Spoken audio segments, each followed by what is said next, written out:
আল্লামা সাঈদী তিনি দুনিয়া থেকে বিদায় নিয়েছেন, তার একটাই স্বপ্ন ছিল, এই বাংলার জমিন শাসন হবে কোন দিন? কোরআন দিয়া।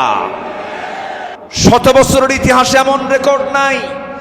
আল্লামা সাঈদীর শুধু ফাঁসির রায় দিয়েছিল, সেই রায়কে কেন্দ্র করে একই দিনে শতাধিক মুসলমান শাহাদত বরণ করেছিল। আল্লাহর জমিন, আল্লাহর দিন কায়েম হোক। সেই জমিনে দিন কায়েম হওয়ার জন্য যদি বুকের তাজা প্রাণ ঢেলে দিতে হয়, বুকের তাজা রক্ত ঢেলে দিতে হয়, জানমাল দিতে হয়, সবাইকে রাজি আছেন?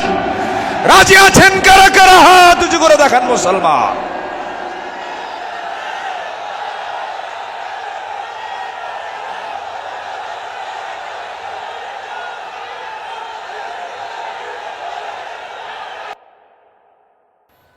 আলোচনা যিনি শুরু করেছেন, এই মাহফিল যাকে দিয়ে আলোচনা শুরু হয়েছে, শহীদ আল্লামা দেলওয়ার হুসাইন সাঈদী রাহিমাহুল্লাহ।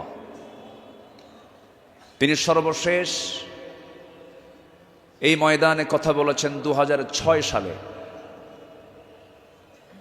এরপর পৃথিবীতে বেঁচে থাকার পরেও তিনি এই মাহফিল আসতে পারেন নাই। তিনি আসতে চেয়েছেন কিন্তু আসতে দেওয়া হয় নাই। তিনি আজকে আমাদের মাঝ থেকে বিদায় নিয়েছেন। তিনি আলমে বারজাখে আছেন। শুরুতেই আমরা তার রূহের মাগফিরাত কামনা করছি। আল্লাহ তুমি তার কবরটাকে জান্নাতের টুকরা বানায় দাও। সম্মানিত ভাইয়েরা, আজকে যদি তিনি বেঁচে থাকতেন, এই চেয়ারে বসার যোগ্যতা তো আমাদের নাই। আমি তো জানি আমার এলেম কালাম কদ্দুর। আমি আব্দুল্লাহ আমিন, লা ইলমা লানা ইল্লা মা আল্লামতানা। আজকে এই চেয়ারে তাকি মানায়। তিনি দুনিয়া থেকে বিদায় নিয়েছেন। তার বড় শখ দুটো ছিল, একটা হলো আল্লাহর ঘর জিয়ারা করা, তিনি প্রায় প্রায় বলতেন, আর আরেকটা হলো তিনি যেন বের হয়ে কোরআনের এই ময়দানের জন্য তিনি কথা বলতে পারেন। কিন্তু বাতিল শক্তিরা তাকে সেই তার চাওয়াটা পূরণ করতে দেয়নি। 2023 সালের 13ই আগস্ট চিকিৎসার নাম করে সুস্থ একজন মানুষকে জেলখানা থেকে বের করে হসপিটালে জোর করে ভর্তি করিয়ে ইনজেকশন পুশের মধ্য দিয়ে পয়জনিং করে বিষ প্রয়োগ করে দিল্লির প্রেসক্রিপশনে তাকে হত্যা করা হয়েছে। তাফসীর মাহফিলের এই প্ল্যাটফর্ম থেকে সুস্পষ্ট ভাষায় জানান দিতে চাই, আল্লামা সাঈদীর মতো এই কিংবদন্তির হত্যার সঙ্গে জড়াই জড়িত চূড়ান্ত শাস্তি নিশ্চিত করা হোক। এ মতের পক্ষে রাজি আছেন কারা কারা? হাত উঁচু করে দেখান মুসলমান।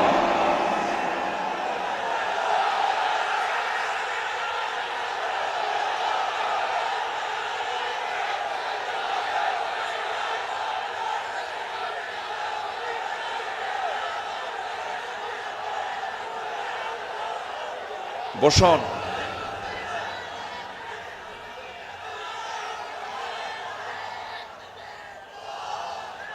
বসুন।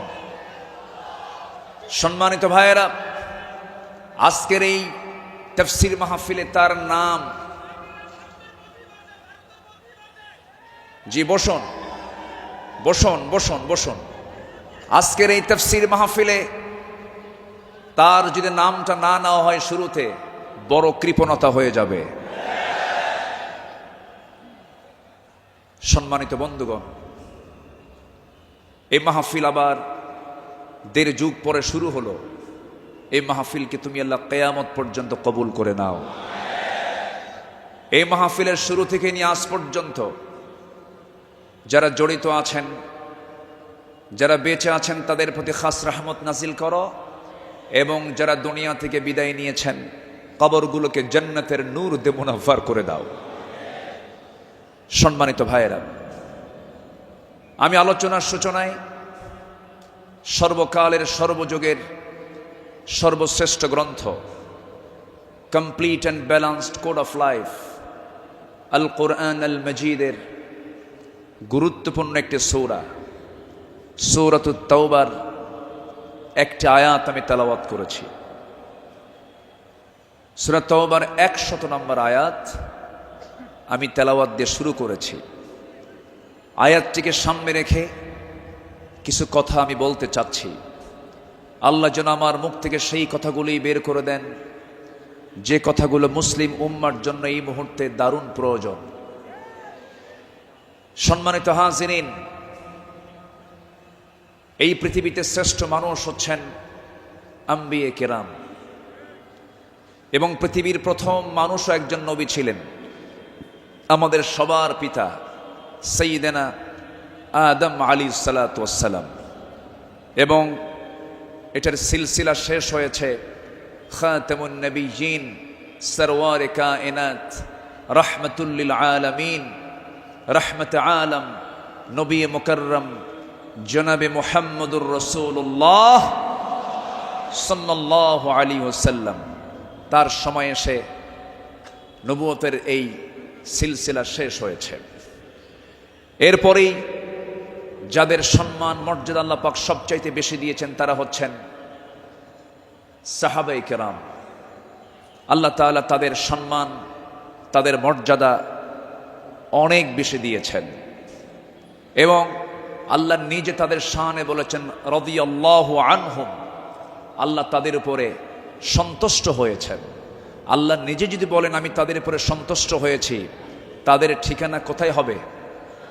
জান্নাত হবে, এটাই স্বাভাবিক। সেই সাহাবে কেরামদের জীবন থেকে কিছু কথা, আমার নবীর আদর্শে গড়া সাহাবীদের বিপ্লবী জীবন, মুমিনের অনুসরণীয় পথ, এই বিষয়ে আমি আজকে কিছু কথা বলতে চাচ্ছি। ওয়ামা তাওফীকি ইল্লা বিল্লাহ আলাইহি তাওয়াক্কালতু ওয়া ইলাইহি উনীব। আসুন সোজা আমরা আলোচনার দিকে চলে যাই। যেহেতু এক রাত আমি পেয়েছি, আল্লামা সাঈদ রাহিমাহুল্লাহ এমন একজন ব্যক্তি ছিলেন, একটানা একজন আলোচক 5 দিন একই প্ল্যাটফর্মে কথা বলেছেন। এমন রেকর্ড বাংলার জমিন আজ পর্যন্ত কেউ দেখাতে পারেন নাই। বলি আলহামদুলিল্লাহ, জোরে বলি আলহামদুলিল্লাহ। সম্মানিত হাজিরিন, আমরা যে কিতাব নিয়ে বসেছি, এই কিতাব আসমানি কিতাব। পৃথিবীর সকল কিতাব হলো দুনিয়ার, আর এই কিতাব হলো আসমানি, স্বতন্ত্র একটি কিতাব।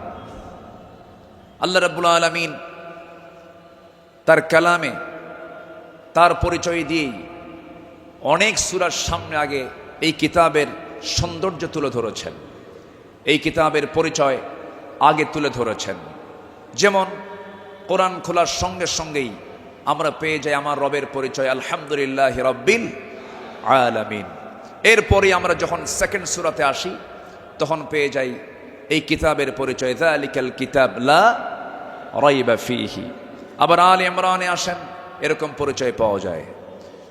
সূরা ইয়াসিন, সূরা রহমান, সূরা ইউসুফ, অনেক সূরার শুরুতে আল্লাহ রাব্বুল আলামিন আগে এই কিতাবের সৌন্দর্য তুলে ধরেছেন।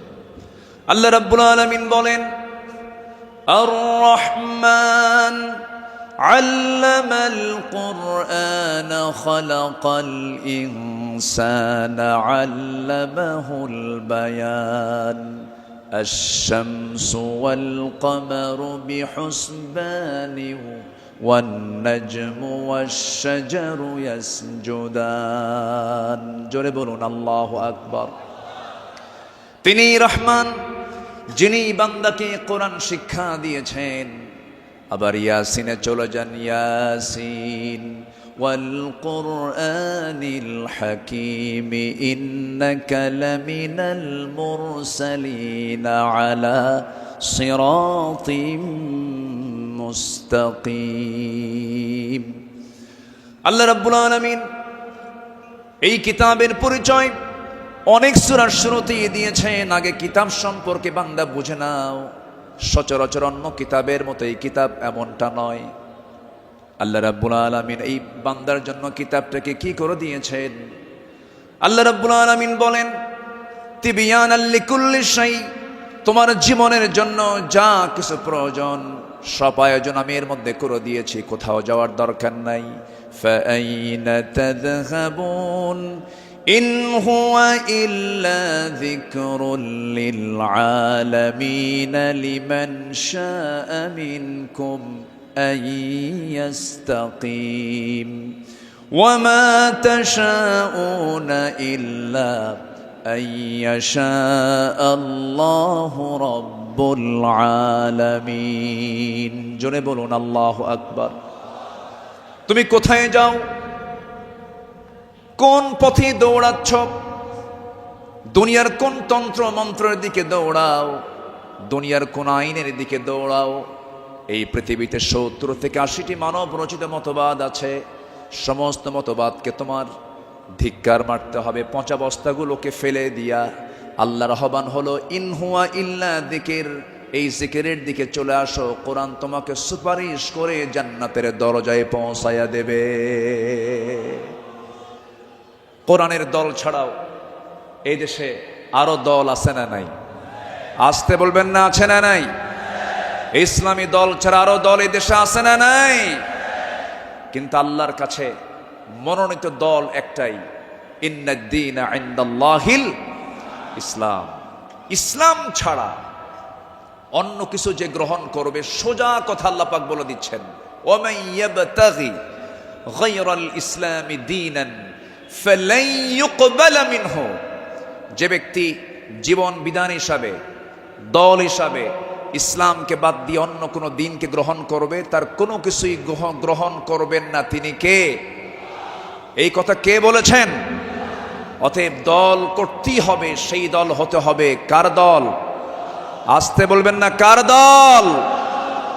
আল্লাহ রাব্বুল আলামিন বলেন, ইন্নামা ওয়ালিয়্যুকুমুল্লাহু ওয়া রাসূলুহু ওয়াল্লাযীনা আমানুল্লাযীনা ইউকিমুনাস সালাতা ওয়া ইউতুনাস যাকাতা ওয়া হুম রাকিউন ومن يتولى الله ورسوله والذين آمنوا فإن حزب الله هم الغالبون।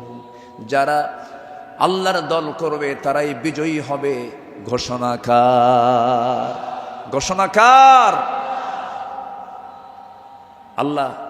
ছাড় দেন কিন্তু ছেড়ে দেন না, ঠিক কিনা? ছাড় দেন কিন্তু ছেড়ে দেন না।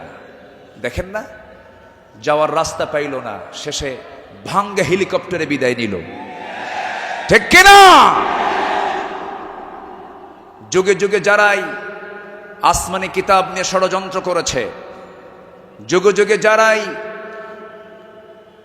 জগতের শ্রেষ্ঠ সন্তান আলেমদেরকে নিয়ে ষড়যন্ত্র করেছে, তাদের অবস্থায় ফেরাউনদের মতো হয়েছে, হামানদের মতো হয়েছে, নমরুদদের মতো হয়েছে। সম্মানিত ভাইয়েরা, এই কোরআনকে আমরা মানব শুধু নামাজে না সমাজেও? এই কোরআনকে মানতে হবে এক জায়গায় না সব জায়গায়? সব জায়গায় মানব। জোরে বলি ইনশাআল্লাহ। এর মধ্যে কোনো তথ্য বাদ পড়েনি, সব তথ্য আল্লাহ পাকের মধ্যে দিয়েছেন। মিন শাইইন ওয়ালা আসগরা মিন যালিকা ওয়ালা আকবারা ইল্লা ফি কিতাবিম মুবিন। এমন কোন ছোট বিষয় নাই যা বাদ পড়েছে, আবার এমন কোন বড় বিষয় নাই যা বাদ পড়েছে। সব বলে দিয়েছেন তিনি আমার কে? আল্লাহ পাক। আল্লাহ তাআলা একটা সূরা নাজিল করেছেন, সূরাতুন নাহল, মৌমাছি। শতকের উপর শতক, হাজারো গবেষণার পরে সর্বপ্রথম 1973 সালে অস্ট্রিয়ান একজন বিজ্ঞানী কার্ল ভন ফ্রিশ মৌমাছির জীবন চক্র নিয়ে গবেষণা করে তিনি নোবেল পুরস্কার পান। তিনি এই বিষয়ে একটা বইও লিখেছেন যার নাম হলো দ্য ড্যান্সিং বিজ, তিনি সর্বপ্রথম ফটোগ্রাফির মাধ্যমে প্রমাণ করে দেখিয়েছেন মূলত ফিমেল ওয়ার্কার বি, মধু সংগ্রহ এবং মৌচাক নির্মাণের মূল কর্মী তারা।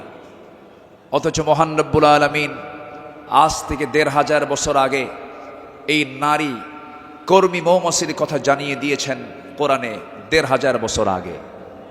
জোরে বলি সুবহানাল্লাহ। আল্লাহ রাব্বুল আলামিন বলেন, وَأَوْحَى رَبُّكَ إِلَى النَّحْلِ أَنِ اتَّخِذِي مِنَ الْجِبَالِ بُيُوتًا وَمِنَ الشَّجَرِ وَمِمَّا يَعْرِشُونَ। জোরে বলুন আল্লাহু আকবার। আমার বন্ধুগণ, নাম্বার 2 হলো আল্লাহ রাব্বুল আলামিন এই মৌমাছিনি যে তথ্যগুলো দিয়েছেন সেই তথ্যের হালে এসে তারা বলতেছে, কিন্তু ১৫০০ বছর আগে আল্লাহ রাব্বুল আলামিন তা জানিয়ে দিয়েছেন। আল্লাহ রানী মৌমাছিকে, স্ত্রী মৌমাছিকে ওহী দিয়ে জানাচ্ছেন, তুমি পাহাড়ে, গাছে এবং তারা যে গৃহ নির্মাণ করে তাতে নিবাস তোমরা বানায় নাও। জোরে বলি সুবহানাল্লাহ। নাম্বার 2, তিনি প্রমাণ করেছেন যখন একটি কর্মী মৌমাছি নতুন ফুলের বাগান বা উদ্যান খুঁজে পায়, তখন সে অন্য মৌমাছিদের সঠিক পথের দিক নির্দেশনা দেয়।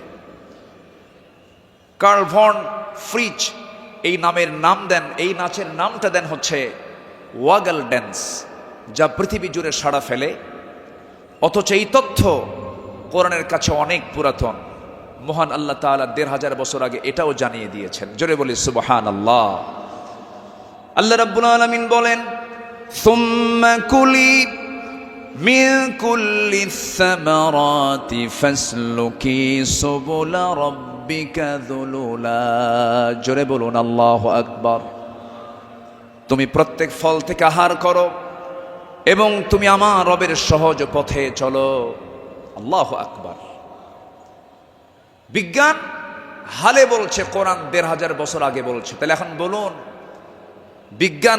কোরআন বিজ্ঞান থেকে নিয়েছে না বিজ্ঞান কোরআন থেকে ধার করেছে? বিজ্ঞান কোরআন থেকে ধার করেছে। এখানে শেষ নয়। নাম্বার 3, বর্তমান সময়ে বিজ্ঞানীরা নিখুঁত গবেষণার মাধ্যমে প্রমাণ করেছেন আসলে মধু বের হয় মৌমাছির পেট থেকে। মৌমাছির পেট থেকে। এই আশ্চর্য তথ্যটিও মহান রব্বুল আলামিন ১৫০০ বছর আগেই জানিয়ে দিয়েছেন। সুবহানাল্লাহ। আল্লাহ রব্বুল আলামিন বলেন, ইয়াখরুজু মিন বুতুনিহা শারাবুম মুখতালিফুন আলওয়ানুহু ফীহি শিফাউন লিন-নাস ইন্না ফী যালিকা লাআয়াতান লিকাওমিন ইয়াতাফাক্কারুন। জোরে বলুন আল্লাহু আকবার। তার পেট থেকে এমন পানীয় বের হয় যা রং ভিন্ন ভিন্ন, যাতে রয়েছে মানুষের জন্য রোগ নিরাময়। নিশ্চয় এতে নিদর্শন রয়েছে সেই কওমের জন্য যারা চিন্তা করে। জোরে বলে সুবহানাল্লাহ। আল্লাহ তাআলার কি একটা ফার্মাসিউটিক্যাল কোম্পানি, কি বিশাল বড় একটা ফ্যাক্টরি আল্লাহ পাক মৌমাছিকে এই দায়িত্ব দিয়ে দিয়েছেন। 1 পাউন্ড মধু বানাতে 550 মৌমাছিকে প্রায় 20 লাখ ফুলে ভ্রমণ করতে হয়। সুবহানাল্লাহ বলবেন না? সেখানে একটা কর্মী মৌমাছিকে 80,000 কিলোমিটার পথ অতিক্রম করতে হয়। অন্য একটি গবেষণায় এসেছে 14.5 লাখ কিলোমিটার পথ অতিক্রম করতে হয়, যা দিয়ে পুরো পৃথিবীটাকে 3 বার প্রদক্ষিণ করা সম্ভব। শুধু 1 পাউন্ড মধু তৈরিতে মৌমাছির এত কষ্ট করতে হয়। আল্লাহু আকবার বলেন।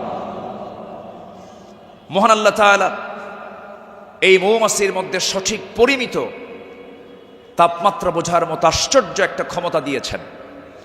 মৌচাকের সঠিক তাপমাত্রা 35 ডিগ্রি সেলসিয়াস থাকা প্রয়োজন। যদি কখনো তাপমাত্রা এর কম 30 ডিগ্রিতে নেমে আসে, তখন মৌমাছিগুলো সবাই একত্রিত হয়ে তাদের ডানাগুলো ঝাঁপিয়ে তাপমাত্রা বৃদ্ধি করে। জোরে বলে সুবহানাল্লাহ। আবার যদি কখনো তাপমাত্রা যদি বেড়ে যদি 40 ডিগ্রি হয়ে যায়, তখন আবার তারা উল্টো দিকে ডানা ঝাপটিয়ে মৌচাকে তাপমাত্রা ঠান্ডা করে। তখন আবারও 35 ডিগ্রি তাপমাত্রায় নিচে স্বাভাবিক হয়ে যায়, নিচে নেমে আসে। এগুলো কার কুদরত?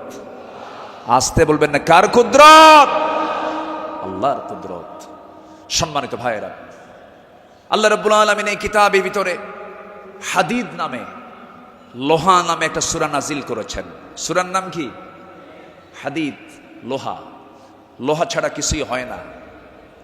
এই লোহা নিয়ে বিজ্ঞান গবেষণা করে বলছে, আধুনিক বিজ্ঞান বলতেছে লোহার সৃষ্টি পৃথিবীতে নয়, বরং লোহা এসেছে বহির জগৎ থেকে, আকাশ থেকে।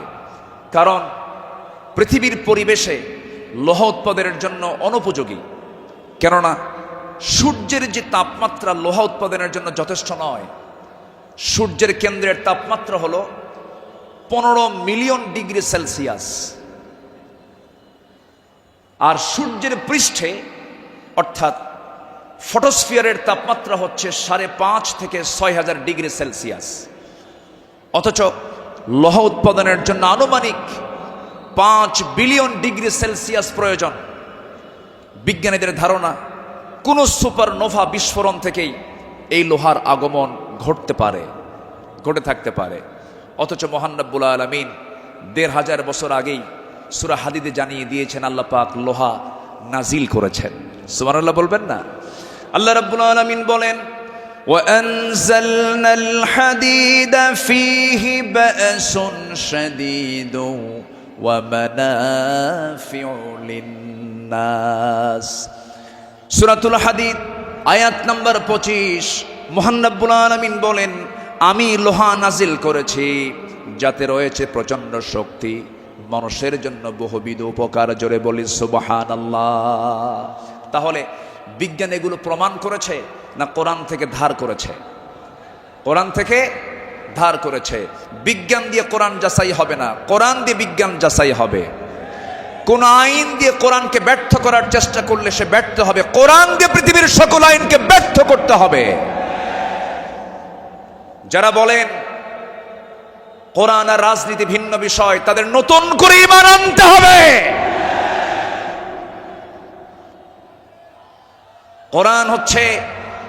কোরআন হচ্ছে আইন এবং প্রশাসনের চলন্ত বিশ্বকোষ।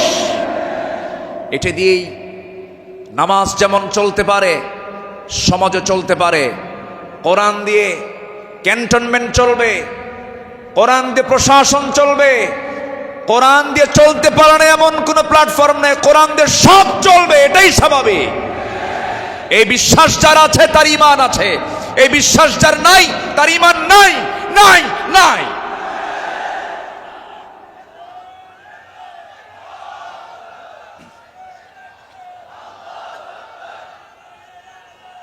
সম্মানিত ভাইয়েরা, সম্মানিত বন্ধুগণ, তাহলে সব সমস্যার সমাধান কি কোরআন করতে পারে? আসতে বলবেন না, পারে। এখন বাংলাদেশের সবচাইতে বড় সমস্যা কি জানেন?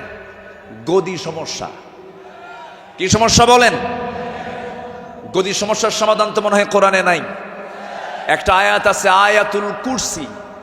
আয়াতুল কুরসি। কুরসিয়ন মানে কি? গদি। কুরসিয়ন মানে কি? গদি। গদিটা মূলত কার? আসতে বলবেন না, গদিটা মূলত কার? আল্লাহ। ক্ষমতা কারোই না, ক্ষমতা একমাত্র কার? আল্লাহ। কোরআন সম্পর্কে সংক্ষিপ্ত একটা ধারণা, আল্লাহর সিস্টেম মতোই, আল্লাহ এই পদ্ধতিতেই তিনি আলোচনা করেছেন। কোরআনে তার কথাগুলো এইভাবে আসছে। আসুন আমরা এখন মূল ওই আয়াতটার দিকে আমরা চলে যাচ্ছি। সম্মানিত বন্ধুগণ, আমার নবীর আদর্শে গড়া সাহাবীদের বিপ্লবী জীবন, মুমিনের অনুসরণীয় পথ। আমাদের পথ তো সেই পথ যে পথে আমার রাসূল চলেছেন, যে পথে সাহাবীরা চলেছেন। এই পথ ছাড়া আমাদের দ্বিতীয় কোনো পথ আছে? আসতে বলবেন না, আছে? সেই সাহাবীদের সম্মানটা কত! আল্লাহ রাব্বুল আলামিন বলেন, والسابقون الأولون من المهاجرين والأنصار والذين اتبعوهم بإحسان رضي الله عنهم ورضوا عنه وأعد لهم جنات تجري تحتها الأنهار خالدين فيها أبدا ذلك الفوز العظيم জোরে বলুন আল্লাহু আকবার। মুহাজির এবং আনসারদের মধ্যে যারা ঈমানে প্রথমে যারা অগ্রগামী হয়েছে এবং যারা নিষ্ঠার সাথে তাদের অনুসরণ করেছে, আল্লাহ তাদের সকলের প্রতি সন্তুষ্ট হয়েছেন, তারাও তার প্রতি সন্তুষ্ট হয়েছেন। আল্লাহ তাদের জন্য এমন জান্নাত রেখে দিয়েছেন যার নিজ দিয়ে নহর প্রবাহিত। আল্লাহ তাআলা সেই জায়গায় তাদেরকে চিরকাল রাখবেন, আর এটার চাইতে মহা সাফল্যের অন্য কিছু হতে পারে না। জোরে বলি সুবহানাল্লাহ। আমার ভাইয়েরা, যাদের প্রতি আল্লাহ রাজি হন তারাই তো আমাদের অনুসরণীয় হওয়ার কথা। যারা আল্লাহর রহমত প্রাপ্ত বান্দা, যাদের দুনিয়াতে জান্নাতের সংবাদ দিয়েছেন, এমন 10 জন সাহাবী ছিলেন যাদেরকে আল্লাহ রাব্বুল আলামিন দুনিয়াতে জান্নাতের সংবাদ তাদের কানে শুনিয়ে দিয়েছেন। জোরে বলি সুবহানাল্লাহ। একজন সাহাবীকে যদি কেউ ফলো করতে পারে তার জন্য জান্নাত ইজি হয়ে যাবে। আস-সাহবাতু কান-নুজুম, সাহাবীরা হচ্ছে আকাশের নক্ষত্রের সমান। আল্লাহু আকবার বলেন। সম্মানিত ভাইয়েরা, মুমিনদের অনুসরণীয় যে পথ, আমি 10টা পয়েন্ট আমি কথা বলতে চাই। নাম্বার 1, আল্লাহ এবং রাসূলের প্রতি বিনম্র চিত্তে অটুট আনুগত্য। আল্লাহ এবং রাসূলের প্রতি বিনম্র চিত্তে অটুট আনুগত্য, এটা ছিল সাহাবীদের জীবনের সবচেয়ে বড় আমল। বলি আলহামদুলিল্লাহ। সম্মানিত ভাইয়েরা, আল্লাহ রাব্বুল আলামিন সুন্দর করে এই ব্যাপারে বলছেন। আল্লাহ রাব্বুল আলামিন বলেন, ইয়া আইয়ুহাল্লাযীনা আমানু আতিউল্লাহা ওয়া রাসূলাহু ওয়া লা তাওয়াল্লাউ আনহু ওয়া আনতুম তাসমাউন। জোরে বলুন আল্লাহু আকবার। সূরাতুল আনফাল আয়াত নাম্বার 20, মহান রব্বুল আলামিন বলেন, হে বিশ্বাসীরা, তোমরা আল্লাহ এবং তার রাসূলের তোমরা আনুগত্য করো। তার নির্দেশ শ্রবণ করার পরেও তার আনুগত্য থেকে তোমরা কখনো মুখ ফিরিয়ে নেবে না। আল্লাহ রাব্বুল আলামিন সুন্দর করে হুকুম আকারে দিয়েছেন। আমার বন্ধুগণ, আনুগত্য ছাড়া, ইত্তেবা ছাড়া বান্দা কখনো জান্নাত পেতে পারে না। মহান রব্বুল আলামিন আরেক জায়গায় কুনতুম তুহিব্বুনাল্লাহা ফাত্তাবিউনি ইউহিব্বুকুমুল্লাহু ওয়া ইয়াগফির লাকুম যুনুবাকুম ওয়াল্লাহু গফুরুর রহিম। জোরে বলুন আল্লাহু আকবার। কি মুহাম্মদ সে ওয়াফা तूने तो हम तेरे है, ये है जहाँ चीज़ है क्या लौह कलम तेरे है। মুহাম্মদকে যদি ভালোবাসো, ভালোবাসা পাবে আমার। লৌহ কলম লুভিবে তোমরা, মাটির পৃথিবী সেকোন ছাড় সব পেয়ে যাবে, কিন্তু নিজের জীবনের চাইতে রাসূলকে বেশি ভালোবাসতে হবে এবং তার ইত্তেবা করতে হবে। সাহাবীরা তা দেখিয়ে দিয়েছেন তাদের প্র্যাকটিক্যাল লাইফে। ইতিহাস তো একই, সবার কম বেশি জানা আছে। একজন সাহাবী ছিলেন যিনি রাসূলকে কি পরিমাণ ভালোবেসেছেন। আমার নবীজি বদর যুদ্ধের ডাক দিয়েছেন। বদর যুদ্ধের দিন আমার নবীজি রোজা ভাঙ্গার নির্দেশ দিয়ে বললেন, সাহাবীরা কে আছো, আমার ডাকে সাড়া দিয়ে বদর প্রান্তরে পৌঁছবে। তোমরা কি জানো আজকের এই দিন হচ্ছে সেই দিন যেদিন সন্তান পিতার বিরুদ্ধে যুদ্ধে নামবে।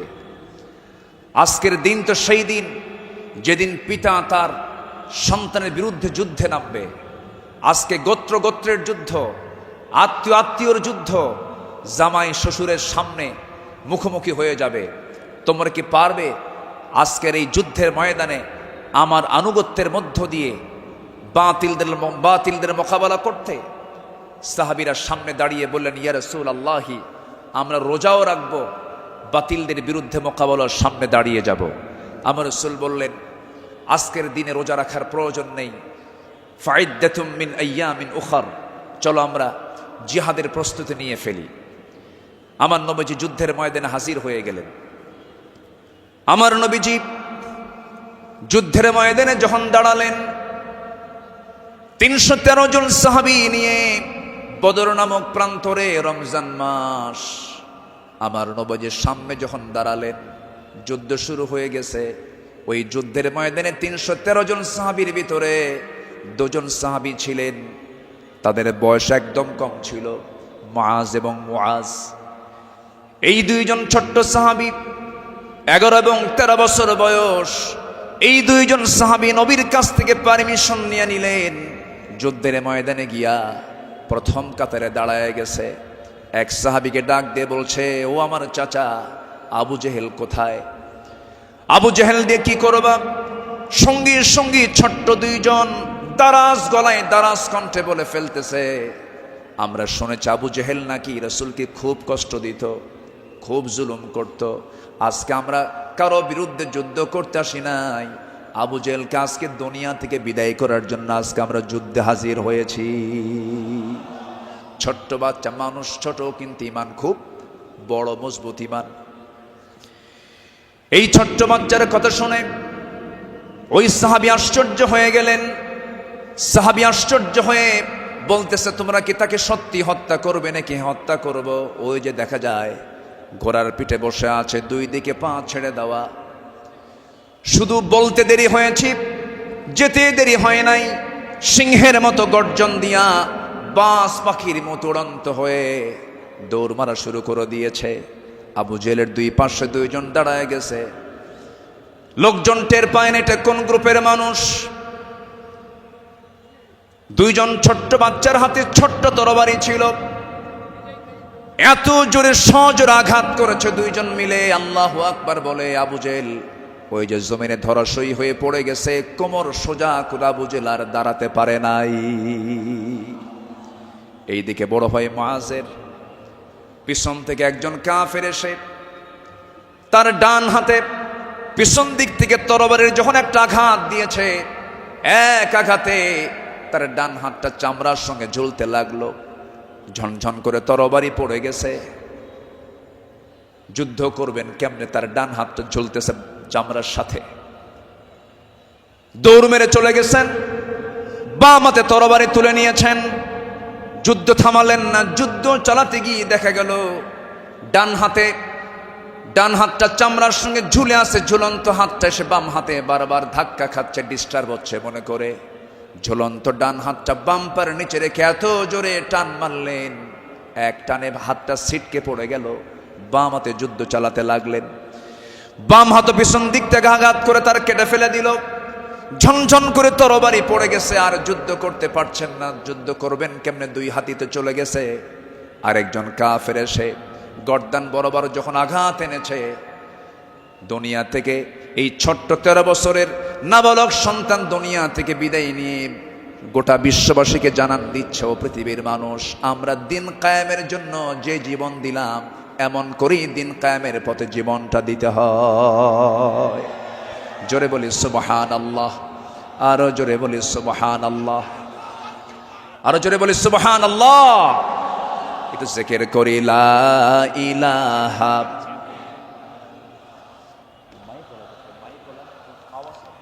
আরো জোরে লা ইলাহা। স্পিকার আওয়াজটা নাই, খুব আওয়াজ কম হচ্ছে, বলেন যে কানে আওয়াজ দিতে হবে।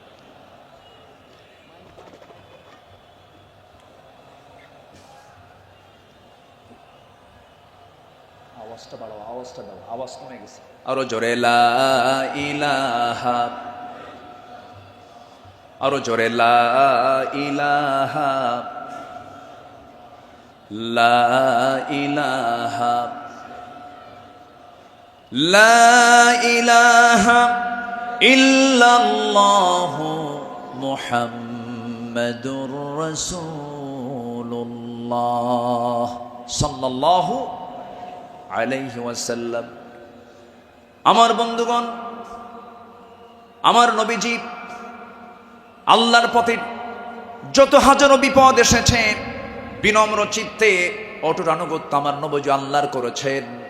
তার বড় একটা প্রমাণ হলো, একটু শুনুন, কান লাগায়া, কতগুলো শুনেছি, বারবার শোনার প্রয়োজন আছে। নবীজি তার জীবনের সবচাইতে বেশি মার খেয়েছেন দুই জায়গায়, একটা হলো তায়েফের ময়দান, আরেকটা হচ্ছে উহুদের ময়দান। তায়েফের ময়দানের আঘাতটা আমার নবীজির যে পরিমাণ লেগেছিল, মাথা থেকে পা পর্যন্ত ক্ষত বিক্ষত হয়ে পড়েছিল, এমন কোন জায়গা নাই যে জায়গায় নবীজির দাগ ছিল না। উহুদের ময়দানে তিনি দাঁত হারিয়েছেন। খন্দকের পরীক্ষা খনন করতে গিয়ে তিনি তার কোমর হারিয়েছেন। যখন পরীক্ষা খনন করতে গেছেন, 4 দিনের না খাওয়া রাসূল পরীক্ষা খনন করতে গিয়ে ওই যে কোমর কুঁজো হয়ে গিয়েছিল, মৃত্যুর দিন পর্যন্ত আমার নবীজি কোমর সোজা করে দাঁড়াতে পারেন নাই। এত বড় কঠিন মুসিবতের সম্মুখীন আমার নবীজি হয়েছেন। সবচেয়ে কঠিন টাইম চলে গেছে হলো তায়েফের ময়দানে। বুক ভরা আশা নিয়ে কালিমার দাওয়াত দিতে গেছেন, কিন্তু সেই জায়গায় গিয়ে আমার নবীজি ফুল পেয়েছেন না পাথর পেয়েছেন? ফুল পেয়েছেন না পাথর পেয়েছেন? পাথর পেয়েছেন। কিন্তু আমার নবীজি রক্তাক্ত অবস্থায় পড়ে থাকলেন। জুতার তলার সঙ্গে পায়ের তলার জমাট বেঁধে গেছে, নবীজি দাঁড়াতে পারছেন না, সেন্সলেস হয়ে পড়েছিলেন। কিন্তু যখন হোঁশটা ফিরে আসলো, মালাকুল জিবাল এসে নবীকে লক্ষ্য করে বলছেন, ইয়া রাসূলুল্লাহ, 2 দিকের পাহাড় দিয়ে চাপা দিয়ে এদেরকে আমি শেষ করে দিই, আপনি শুধু অর্ডার করেন।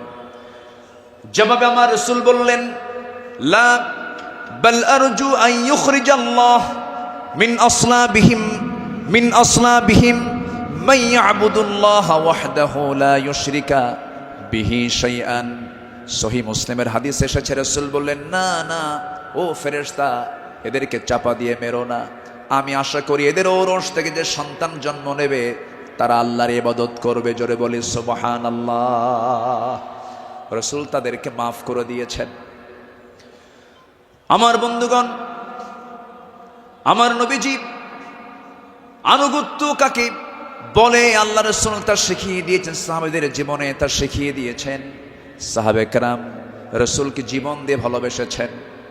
মিকদাদ রাদিয়াল্লাহু তাআলা আনহু রাসূলকে সামনে দাঁড় করিয়ে বলছেন, ইয়া রাসূলুল্লাহি ওয়াল্লাহি ইয়া রাসূলুল্লাহ লা নাকুলু কামা ক্বালাত বানু ইসরাঈল লিমূসা ফাযহাব আনতা ওয়া রাব্বুকা ফাকাতিলা ইন্না হাহুনা কাঈদুন ওয়ালাকিন্নানা নুকাতিলু আন ইয়ামিনিক ওয়া আন ইয়াসারিক ওয়া মিন বাইনি ইয়াদাইক ওয়া মিন খালফিক। জোরে বলি আল্লাহু আকবার। হে রাসূল, আমাদের কেমন পাবেন না, যেমন করে মুসার উম্মত মুসাকে বলেছেন, এমন করে আমরা তা বলবো না, আপনাকে বলবো। আমরা আপনার ডান থেকে বাম থেকে সামনে থেকে পিছন থেকে যখন ডাক দিবেন, বাতিল শক্তির মোকাবেলায় ঝাঁপ দিয়ে পড়ব। জোরে বলি আল্লাহু আকবার। আমার নবীর চেহারায় আনন্দের ঝলকানি প্রকাশ পেল। সাহাবীরা আমার নবীর চতুর্পার্শ্বে সবসময় ছায়া দিয়ে রেখেছেন। জীবনের চাইতে তারা রাসূলকে বেশি ভালোবেসেছেন। আনুগত্য কাকে বলে? এই পৃথিবীতে প্রধান কাতারে যারা ছিলেন তারা হচ্ছেন সাহাবে কেরাম। সাদ ইবনে মুআজ রাদিয়াল্লাহু তাআলা আনহু বদর যুদ্ধের দিন মৃত্যুর ভয় না করে নবীর আনুগত্যে দাঁড়িয়ে দীপ্ত কণ্ঠে বলেছিলেন, ফাওয়াল্লাযী বাআসাকা বিল হক লাউ ইসতা'রাদতু বিনা হাযাল বাহরা ফাকুদতাহু লাখুদনাহু মা'আক। সেই সত্যের কসম যিনি আপনাকে সত্য সহ প্রেরণ করেছেন, যদি আপনি আমাদেরকে আজকে সমুদ্রের দিকে অগ্রসর হতে বলেন তাতেও প্রবেশ করেন, আমরা সাথে সাথে আপনার অনুসরণ করে আমরাও সমুদ্র বক্ষে ঝাঁপ দেব, কোনো পরোয়া করব না। জোরে বলি আল্লাহু আকবার। আমার বন্ধুগণ, নাম্বার 2 আমরা চলে আসি দান এবং দানশীলতায় রাসূলের আদর্শ এবং সাহাবীদের অনুসরণ। আমার নবীজির দান, তার যে দানশীলতার ব্যাপারে হাদিস এসেছে, তিনি প্রবাহিত বাতাসের মতো দান করতেন।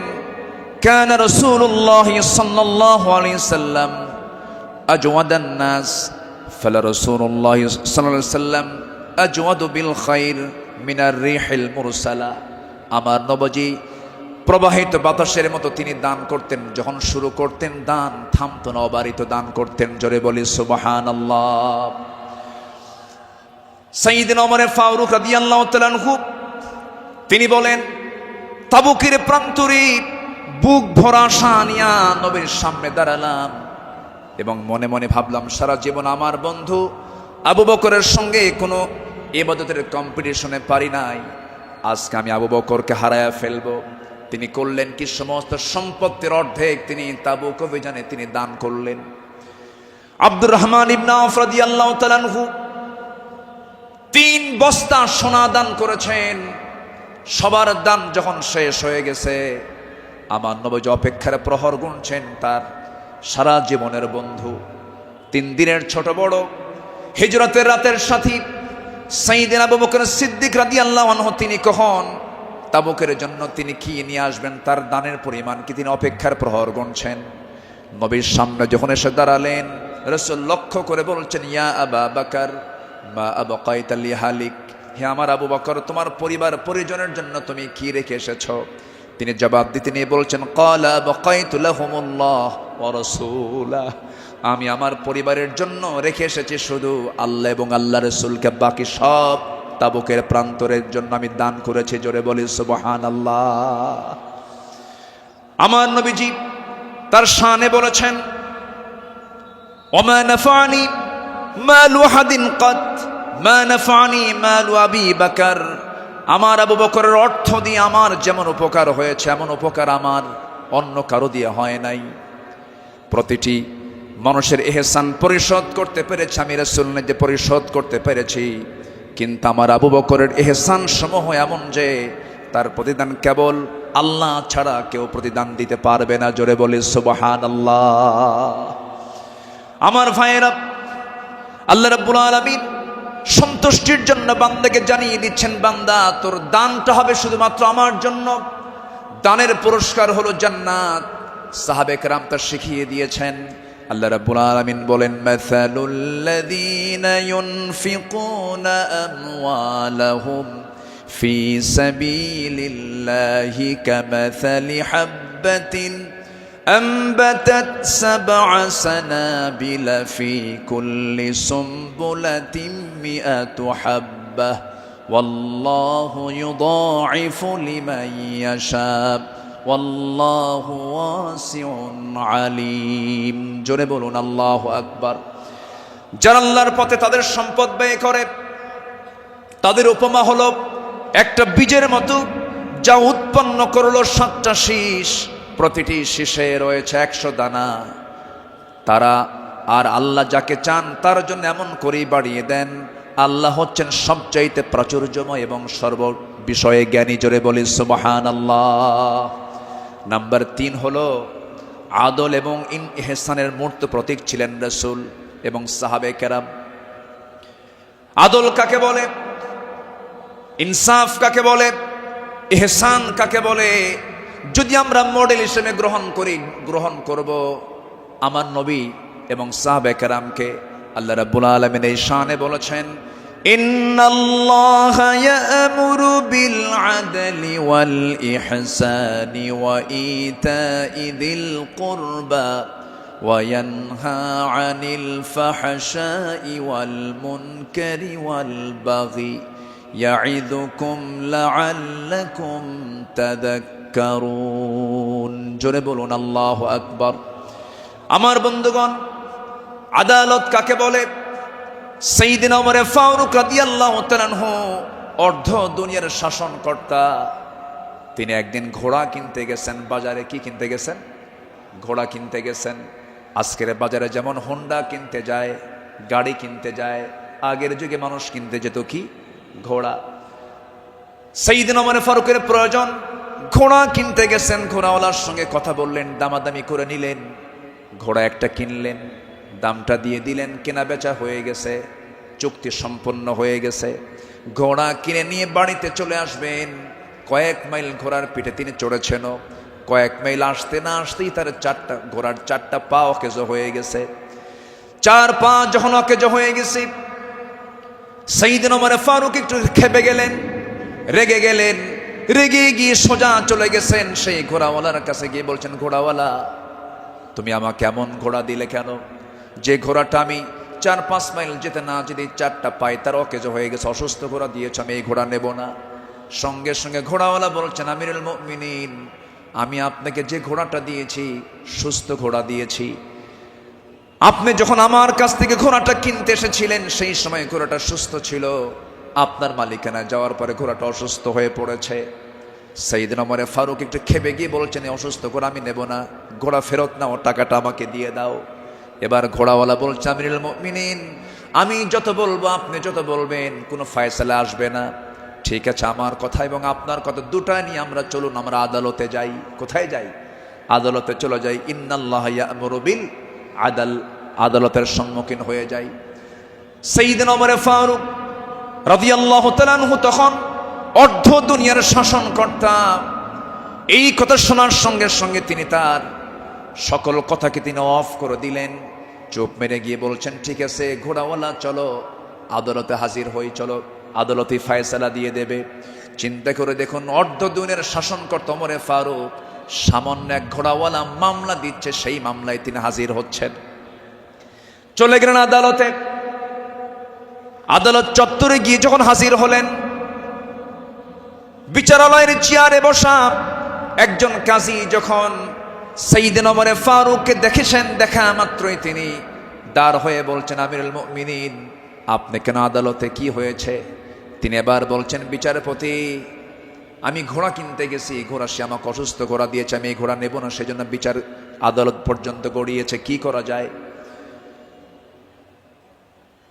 কাজী শুরাই ইবনুল হারিস আল কিন্দি রাহিমাহুল্লাহ সেই বিচারপতির নাম। তিনি বলছেন, আমিরুল মুমিনিন, দুপক্ষের কথাই তো শুনতে হবে। দুপক্ষের কথাই তিনি শুনলেন। ঘোড়াওয়ালাও তার বক্তব্য দিল, খলিফাতুল মুসলিমিন তিনিও তার বক্তব্য পেশ করলেন, তার কথাগুলো বললেন। দুজনের কথা শোনার পরে কাজী শুরাই ইবনুল হারিস আল কিন্দি রাহিমাহুল্লাহ এবার বলছেন, আমিরুল মুমিনিন, অবশ্যই আপনি সম্মানিত, আপনি খলিফাতুল মুসলিমিন, কিন্তু আদালতটাকে কায়েম করার জন্য আমি আজকে আপনার কাছে দুঃখ প্রকাশ করছি। আজকে এই আদালতের রায়টা আপনার পক্ষে যাবে না, এই রায়টা সম্পূর্ণ ঘোড়াওয়ালার পক্ষে চলে যাবে। আমি আপনাকে বুঝাই দিচ্ছি। এবার তিনি বলছেন, আমিরুল মুমিনিন, আপনি আমার সামনে যে কথা বলছেন, আপনি এই জায়গা থেকে সুস্থ অবস্থায় বাড়ি পর্যন্ত ফিরবেন, তার কোনো গ্যারান্টি আছে নাকি? না, গ্যারান্টি নাই। তাই যদি হয় যে ঘোড়াটা আপনি কিনে নিয়েছেন সেই ঘোড়াটা সুস্থ অবস্থায় কিনেছেন, আপনার মালিকানায় যাওয়ার পরে ঘোড়াটা অসুস্থ হতেই পারে, অসুস্থ হয়ে গেছে, কিন্তু সেই ঘোড়াটা ফেরত দিয়া আপনি টাকা ফেরত নেবেন, এমনটা তো ইসলাম এলাও করে না। সাইয়েদনা ওমর ফারুক রাদিয়াল্লাহু তাআলা আনহু একটা কথাও বললেন না। আদালত চত্বর থেকে তিনি বের হয়ে গেলেন। পরের দিন তিনি মাজলিসে শুরার বৈঠকে বসলেন, সবাইকে জানান দিলেন যে আমার সমস্ত উপস্থিত সমস্ত পরামর্শ সভার সদস্যবৃন্দ, গতকালকে আমি একজন বিচারপতি পেয়েছি, এত বড় আদিল মানুষ আমি দেখি নাই, এত বড় আদিল, ইমামুন আদিল, এত সুন্দর রায় সে দিয়েছে, তার এত বড় সাহস, সে ব্যক্তির দিকে তাকায় নাই, সে আইনের দিকে তাকাইছে, আদালতের দিকে তাকাইছে। আমি ওমর আমার বিরুদ্ধে সে রায় দিয়েছে, এই লোকটাকে সাধারণ বিচারপতি না বানায় তাকে কেন্দ্রীয় বিচারপতি বানায় দিলাম। আল্লাহু আকবার বলেন। সম্মানিত ভাইয়েরা, সম্মানিত বন্ধুগণ, বিগত 16 বছর যে বিচারগুলো হয়েছে, প্রহসনের বিচার হয়েছে, অনেক মার কোল তারা শূন্য করেছে, অনেক আল্লাহর গোলামের উপরে তারা জুলুম করেছে। 2018 সালে হঠাৎ করে আমার বাড়ি চতুর্দিক থেকে কয়েকশো পুলিশ আমার বাড়ি ঘেরাও করে আমাকে ধরতে গেছে। বিশাল বড় সন্ত্রাসী তো, ধরতে গেছে। তো বললাম, ভাই কি সমস্যা কি, চলেন থানায় যেতে হবে। থানায় নিয়ে গেল, ওসির সামনে বসে আছি, দেখি ওসির চোখের ভিতরে পানি টলমল করছে, অশ্রুপূর্ণ চোখ। তো বললাম, আপনি কান্দেন কেন? হুজুর আমি আপনার খুব ভক্ত। তো ভক্ত তো ধরছেন কেন? বলে যে কি করব হুজুর, চাকরি বাঁচান তো ফরজ, সন্তানাদি আছে, কি করব, উপর থেকে খুব চাপ। হুজুর আপনি আমাকে মাফ করে দিয়েন। কি করবেন? চাকরি বাঁচান তো ফরজ। আমি বললাম, চাকরি বাঁচান ফরজ, ইমান বাঁচান নফল। মামলা একখান দিয়া চালান দিয়ে দিল, কোর্টে না মঞ্জুর করলো, কোনো মঞ্জুর হবে না। সেখান থেকে নিয়ে চলে গেল জেলখানায়। জেলখানায় ঢুকলাম, ঢুকেই দেখি ৮০-৮৫ বছরের এক বুড়া মানুষ আমারে দেখে লম্বা একখান সালাম দিয়ে বলে, হুজুর আপনি জেলখানায় ঢুকলেন, খুব খুশি হলাম। তো বললাম, ঢুকলাম জেলখানায়, খুশি হলেন আপনি, ব্যাপারটা কি? বলে, হুজুর দূর থেকে ওয়াজ শুনি, দূর থেকে আলোচনা শুনি, কাছে যেতে পারি না, মুসাফা করতে পারি না, একটু মনের কথাগুলো বলবো তাও পারি না। কত সুন্দর আপনি আমার কাছে ধরা দিলেন, দোয়া করে জেলখানায় থাকে। তো আমি এখন উল্টা মুরব্বীকে বললাম, চাচা আপনি জেলখানায় কেন এই বুড়া বয়সে, নাতিপুতি থুইয়া? তো বলতেছে, বাবা কি বলবো, বোমা হামলা, বোমা হামলা। কে মানে? আমার নামে বোমার মামলা দিয়েছে, আমি নাকি বোমা মেরেছি। বাবা বলো তো, এই ৮০ বছরের বুড়ার হাতে যদি বোমা তুলে দেওয়া হয়, সেই বোমা লক্ষ্যে যাবে না নিজের মাথায় পড়বে? এ আচরণ করেছে তারা ১৬ বছর। ফেরাউন বেঁচে ছিল, ফেরাউন পৃথিবীতে বেঁচে ছিল ১৬০০ বছর, এরা ছিল ১৬ বছর। সংখ্যার যে মিল হলো কেমনে বুঝলাম না। ফেরাউনের যে চরিত্র, এদের সেই একই চরিত্র তারা প্রকাশ করেছিল ১৬ বছর। দাড়ি দেখলেই, টুপি দেখলেই তাদেরকে জঙ্গিবাদীর তকমা লাগে, মামলা দিত। রাস্তার ফকির পর্যন্ত মামলার শিকার হয়েছে।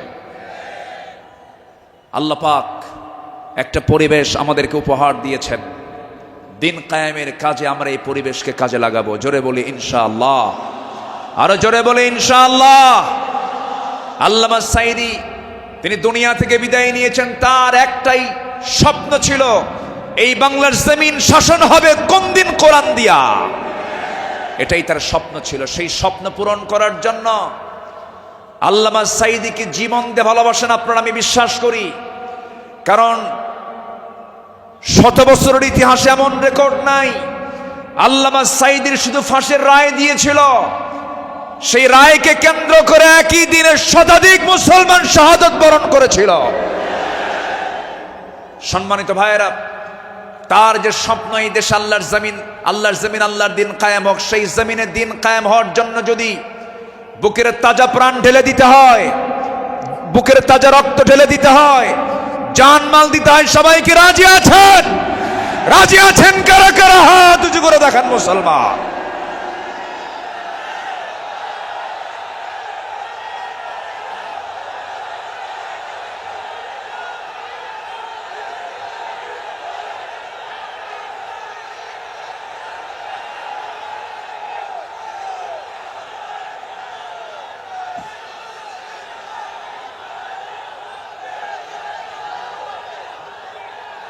আল্লাহ কবুল করুন, জোরে বলি আমিন, আরো জোরে আমিন।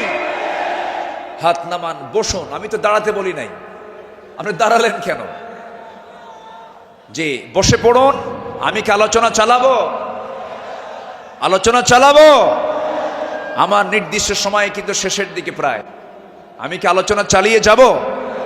সবাইকে আমাকে সময় দিবেন? জোরে বলি ইনশাআল্লাহ, আরো জোরে বলি ইনশাআল্লাহ। সম্মানিত ভাইয়েরা, তাদের আদালতটা কি ছিল? সাইয়েদনা ওমর ফারুক রাদিয়াল্লাহু তাআলা আনহু একদিন কোন এক বাজার দিয়ে যাচ্ছিলেন। হঠাৎ করে কোন এক সাহাবীর গায়ে হাতে ছিল ছোট্ট ছড়ি, লাঠি ছিল, লাঠি দিয়ে ঘুতা মেরেছেন মজা করে একটা ঘুতা মারলেন। সেই সাহাবীও কিছু মনে করেন নাই। মাস 6 পরে সাইয়েদনা ওমর ফারুক রাদিয়াল্লাহু তাআলা আনহু তার সঙ্গে দেখা করে বললেন, বন্ধু চলো আমার বাড়িতে যাই। বাড়িতে নিয়ে গেলেন, হাতটা ধরে ক্ষমা চেয়ে বললেন, শোনো আমার ভাইজান, অমুক দিন তোমার শরীরে একটু মজা করে একটু তরবারি কি বলে হাতের ছড়ি দিয়ে লাঠি দিয়ে একটু আঘাত করেছিলাম, কষ্ট পেলে আমাকে মাফ করে দিও। এই যে তোমার হাতে 600 দিরহাম দিয়ে দিলাম, তুমি আল্লাহর ঘর কাবা জিয়ারা করে আসবে। জবাবে সেই সাহাবী বলছেন, আমিরুল মুমিনিন, আপনি আমাকে যে আঘাত করেছেন এটা তো আমার মনেই নাই।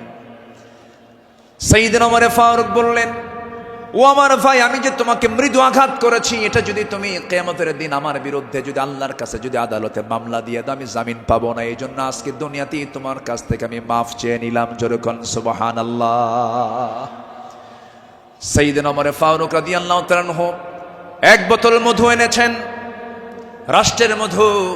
সেই মধুগুলো নিয়ে এসে বাড়িতে স্ত্রীর সামনে দাঁড়িয়ে বলছেন, স্ত্রী, মধুগুলো আনলাম। এই মধু শুধু আমাদের ঘরের জন্য নয়, আমার প্রতিবেশী আরো 4 ঘর সহ আমার ঘর মোট 5টা ভাগ হবে। তোমাকে দায়িত্ব দিলাম, এই মধুটা ভাগ করো। স্ত্রীকে মধুভাগের দায়িত্ব দিই। সময় যেতে না যেতেই একটু পরেই তিনি বলছেন, স্ত্রী মন খারাপ করো না, আমি তোমাকে মধুভাগের দায়িত্ব দেব না। মধুর বোতলটা নিয়ে নিলেন, আস্তে করে প্রতিবেশীর ঘরে চলে গেলেন। প্রতিবেশীকে ডাক দিয়ে বলছেন, প্রতিবেশী, যে মধুর বোতলটা তোমাকে দিলাম সমান 5 ভাগে ভাগ করবে, 1টা ভাগ তুমি আমাকে দিবে, বাকি 4 ভাগ তোমরা সব ভাগ করে নেবে। তিনি তার অংশের মধুটা নিয়ে আসলেন, নিয়ে এসে স্ত্রীর সামনে দাঁড়িয়ে বলছেন, আমার স্ত্রী, আল্লাহর কসম করে বলি, আমি তোমাকে সন্দেহ করিনি, আমি তোমাকে ভালোবাসি। আমি রাষ্ট্র চালাই, তুমি আমার পরিবার চালাও, সন্তানাদির দিকে খেয়াল করো, আমার বড় উপকার তুমি করো। আমি তোমাকে সন্দেহ করে তোমার হাত থেকে মধুর বোতল আমি নেই নাই। আমি নিয়েছি এই কারণটা হলো, এই যে মধু তুমি যখন ভাগ করতে যাবে, যদিও সমান ভাগে ভাগ করবে, কিন্তু মধু হলো তরল জিনিস। এই তরল মধু ভাগ করতে নিয়ে তোমার হাতে যতটুকুন মধু লেগে যাবে, 1 ফোঁটা হোক, 2 ফোঁটা হোক, 3 ফোঁটা হোক, এতটুকুন মধু আমাদের ভাগে বেশি আসুক এটা চাই নাই, মনে করে মধুভাগের দায়িত্ব আমি অন্যের কাঁধে চাপায়ে দিয়েছি। জোরে বলি আল্লাহু আকবার। ইন্নাল্লাহা ইয়া'মুরু বিল আদল ওয়াল ইহসান। আল্লাহু আকবার বলি। নাম্বার 4 হলো 10টা পয়েন্ট, একটু কান লাগান, খরগোশের মতো কানটা একটু খাড়া করে মনোযোগ দিয়ে সবাই মনোযোগ দিয়ে শুনুন।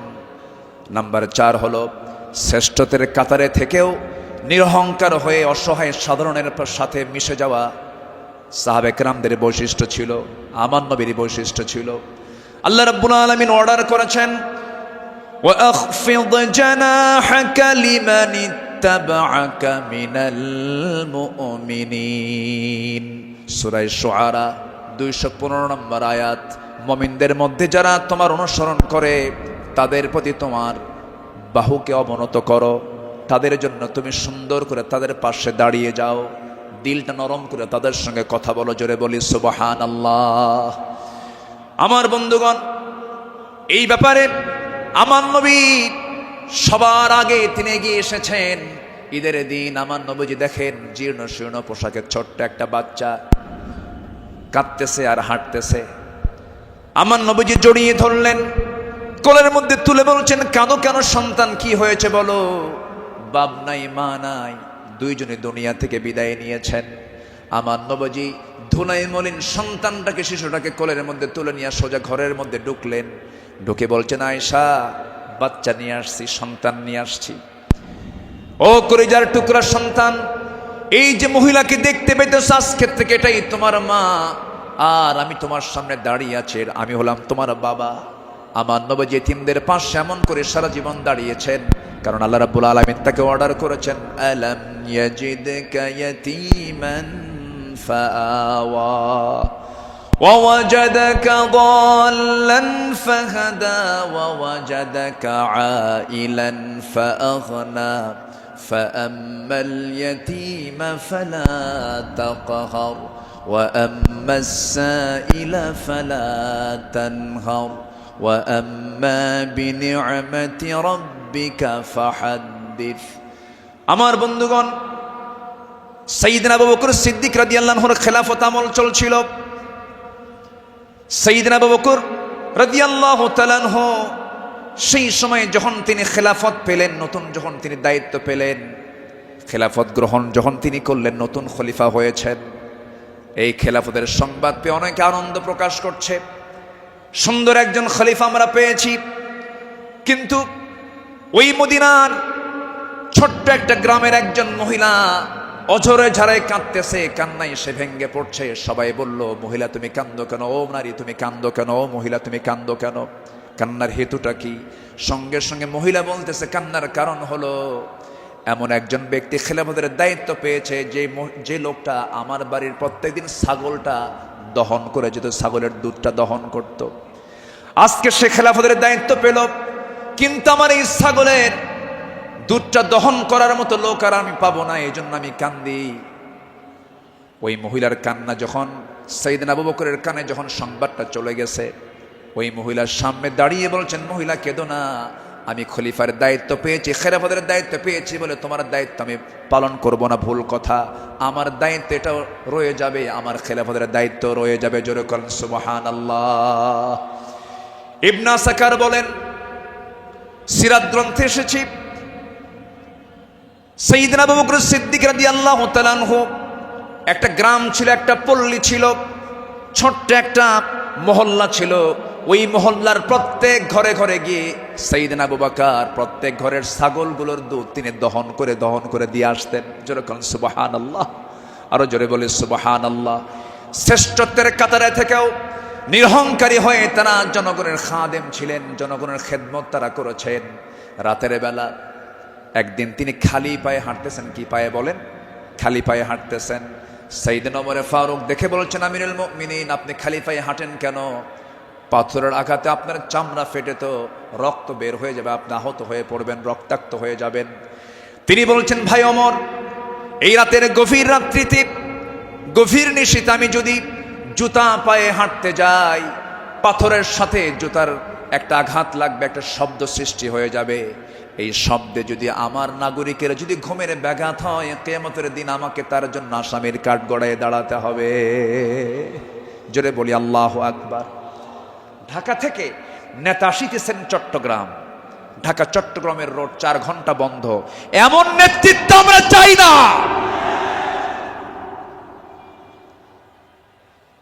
আমরা শাসক দেখতে চাই জনগণের শাসক ঠিক কিনা আমরা কিসের শাসক দেখতে চাই যাকে দেখলে ওমরের কথা মনে হবে যাকে দেখলে আবু বকরের কথা মনে হবে যাকে দেখলে ওসমানের কথা মনে হবে একটা ওমর আল্লাহ পাক তুমি বাংলার জমিনে দিয়া দাও জোরে বলি আল্লাহুম্মা আমিন সাইয়েদনা আবু বকর সিদ্দিক রাদিয়াল্লাহু তাআলা আনহু খেলাফত মানে কি একটা দেশের তিনি রাষ্ট্রপ্রধান রাতের বেলা তিনি চলে গেছেন হলো প্রতিবেশীর ঘরে কোন প্রতিবেশী যে প্রতিবেশীর স্বামী নাই ছেলে নাই মেয়ে নাই যেই মহিলার তিনি খেদমত করতে গেছেন তার চোখটাও নাই বয়োবৃদ্ধ কেন বৃদ্ধা একজন নারী সচেতন একজন নারী তিনি তার খেদমত করার জন্য খেলাফতের দায়িত্ব পাওয়ার পরও তিনি চলে গেছেন দরজায় নক করেছেন খেদমত করলেন বের হয়ে আসছেন পরের রাত্রিতে সাইয়েদনা ওমর ফারুক রাদিয়াল্লাহু আনহু তিনি ভাবলেন আমার ভাই আবু বকর তো খেলাফতের দায়িত্ব পেয়েছেন উনি কি খেদমত করতে পারছেন কিনা জানি না উনি চলে গেছেন খেদমত করার জন্য দরজায় তিনি নক করেছেন বুড়িমা আপনার খেদমতের জন্য আমি এসেছি আমি ওমর আসছি কে প্রয়োজন নেই কেন কিছুক্ষণ আগে একজন খেদমত করে চলে গেছে উনি ভাবলেন যে খেদমতটা কে করতে পারে পরপর তিনি 3 রাত ওই বুড়ি মহিলার ঘরের পাশে গিয়ে আড়ালে তিনি দাঁড়ালেন খুঁজে পাচ্ছেন না কখন ঠকে তাও টের পাওয়া যায় না তৃতীয় রাত্রিতে তিনি বুঝতে পারলেন একটা মানুষ খালি পায়ে ভিতরে ঢুকলো কিন্তু অন্ধকার তো দেখতে পান নাই ভিতরে ঢুকে খেদমত করে বের হতে নিলেই পিছন দিক থেকে ওমর ফারুক তার হাত চেপে ধরেছেন চেপে ধরেই দেখেন কেউ না খলিফা আবু বকর সিদ্দিক রাদিয়াল্লাহু তাআলা তিনি বললেন আমিরুল মুমিনিন একটা রাষ্ট্র পরিচালনা করতে নিয়ে কত পরিশ্রম করতে হয়। রাতের বেলা বিশ্রামের প্রয়োজন হয়, দিনের বেলাও পরিশ্রম করেন, রাতের বেলা এমনটা করলে আপনি অসুস্থ হয়ে পড়বেন, অন্তত আমাদের কিছু খেদমতের জন্য আমাদের কিছু কাজ রেখে দেন। তিনি বলছেন, ভাই ওমর, হাসরের ময়দানে আমার আমলনামা তোমার পিঠে যাবে না, আমার কাজ আমাকে করতে দাও। মৃত্যুর দিন পর্যন্ত তিনি ওই মহিলার খেদমত করে তিনি দুনিয়া থেকে বিদায় নিয়েছেন। দ্বিতীয় খলিফা ওমর ফারুক রাদিয়াল্লাহু তাআলা যখন খেলাফতের দায়িত্ব পেলেন, ওই মহিলা জানেন না প্রথম খলিফা ইন্তেকাল করেছেন। খেলাফতের দায়িত্ব যেদিন পেয়েছেন সেই দিনই রাত্রেবেলায় ওমর ফারুক তিনি চলে গেছেন মহিলার ঘরে, দরজায় নক করে ভিতরে ঢুকেছেন। মহিলা জানেন না খাদেম চেঞ্জ হয়েছে। ভিতরে তিনি সব কাজগুলো করলেন, রান্না বান্না করে দিলেন, কাপড় চোপড় ধুয়ে দিলেন, খাবার দাবার ধুয়ে দিয়ে পরিষ্কার করে তিনি বের হয়ে আসলেন। মহিলা অন্ধ মানুষ, বসেছেন খাবার খেতে, সামনে খেজুর নিয়ে যখন বসেছেন, খেজুর একটা মুখে নেওয়া মাত্রই দাঁতের নিচে যখন খেজুরের বিচি যখন পড়ে গেছে, সঙ্গে সঙ্গে মহিলা বলতেছেন ইন্না লিল্লাহ। তিনি চোখের পানি ফেলে দিয়া কেঁদে কেঁদে বলতেছেন, বুঝতে পেরেছি আমার আসল খাদেম আবু বকর আর দুনিয়াতে নাই। আমার আবু বকর যখন আমার খেদমত করতে আসতো, যখন সে খেজুরগুলো আমাকে ধুয়ে দিত, শুধু খেজুর শুধু ধুয়েই দিত না, খেজুরগুলো ধুয়ে ভিতরের যে বিচিগুলো আছে বিচিগুলো সরায় আমার সামনে রেখে দিত, যেন আমার খেতে কোনো কষ্ট না হয়। জোরে বলে সুবহানাল্লাহ, আরো জোরে বলে সুবহানাল্লাহ। শাসক ছিলেন, শাসকের কাতারে থেকেও তারা নিরহংকারী হয়ে জনগণের সেবা করেছেন। আল্লাহু আকবার বলেন। সাইয়েদনা ওমর ফারুক রাদিয়াল্লাহু তাআলা আনহু তিনি যেদিন শাসনভার তার কাছে আসে, তার কাঁধে যখন আসে, সেই দিন থেকে নিয়ে শুরু করে মৃত্যুর দিন পর্যন্ত কোন রাত তার পিঠটা তার বিছানার সঙ্গে লাগাতে দেননি। দিন দিন শুকায় যাচ্ছিলেন। বলা হলো, আপনি শুকায় যাচ্ছেন কেন? তিনি বললেন কেঁদে কেঁদে, তোমরা আমাকে এমন দায়িত্ব দিয়েছো যে দায়িত্ব আমাকে স্বাস্থ্যহীন বানিয়ে দিয়েছে।